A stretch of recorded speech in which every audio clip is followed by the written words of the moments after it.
মুন্সিগঞ্জ থেকে মাছ মাংসের বাজারের খবর জানাতে সরাসরি যুক্ত হচ্ছেন সহকর্মী সুমিত সরকার সুমন।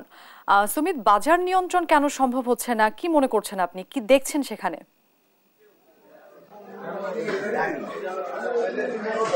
হ্যাঁ, আসলে মুন্সিগঞ্জের আমি এখন দাঁড়িয়ে আছি মুন্সিগঞ্জ লৌহজংয়ের একেবারে পদ্মা নদীর, আমার ঠিক পেছনে পদ্মা নদী, তার পাশেই বাজার।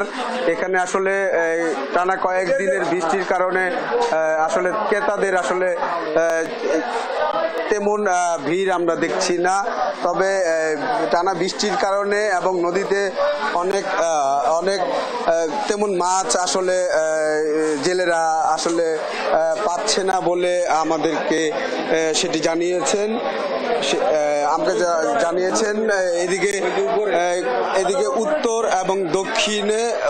এবং দক্ষিণে বন্যার কারণে আসলে মাছ সরবরাহ কম থাকায় এখানে আসলে মাছের দাম অনেকটাই বৃদ্ধি পেয়েছে বলে আমরা জেনেছি। এখন আমি একজন ক্রেতার সঙ্গে কথা বলবো।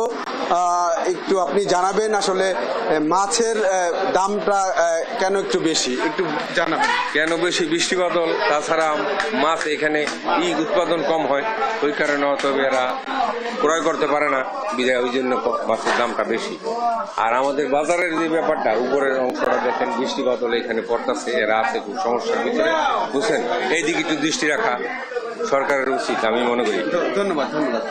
জি লিনিয়া, আপনি যেমনটি শুনছিলেন, আসলে উত্তরে এবং দক্ষিণে বন্যার কারণে আসলে মাছের সরবরাহ কম থাকায় অনেকটাই মাছের দাম বৃদ্ধি পেয়েছে বলে আমাদেরকে জানিয়েছেন এখানকার ক্রেতা ও বিক্রেতারা। তো আমার কাছে এই ছিল মুন্সিগঞ্জ থেকে মাছের সর্বশেষ তথ্য। আপনাকে ধন্যবাদ।